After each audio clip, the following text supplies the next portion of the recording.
Do you want to persuade someone, say your parents, to do something like perhaps getting them to give you $10 for a new pair of shoes?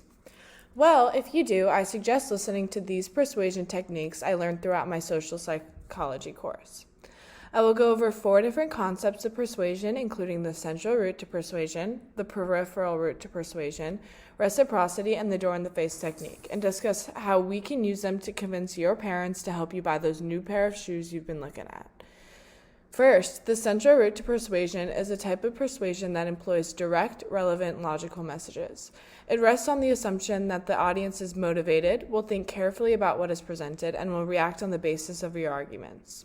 For example, using this route, I would sit my parents down, ask them for $10, and explain to them why I want the money for the shoes and why I deserve these shoes because my hard work and all A's in the most recent semester of school.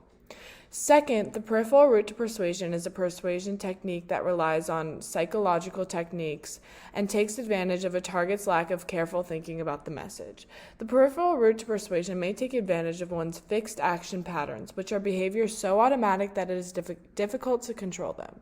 Additionally, reciprocity is the pressure to repay in equitable value what another person has given to us. If I were employing this technique to the situation with my parents, I may make my parents breakfast in bed and shower them with presents. Finally, the door-in-the-face technique begins by the persuader making a large request they expect will be rejected. In other words, they want the door to be slammed in their face. Then they follow this with a smaller request, which was their target all along. I may ask my parents for 100 whole American dollars for a pair of very expensive shoes. They say no, so I hit them with the very minute $10 request. I hope this video helped to teach you about persuasion concepts, and I hope you convince your parents to give you those $10. I sure did.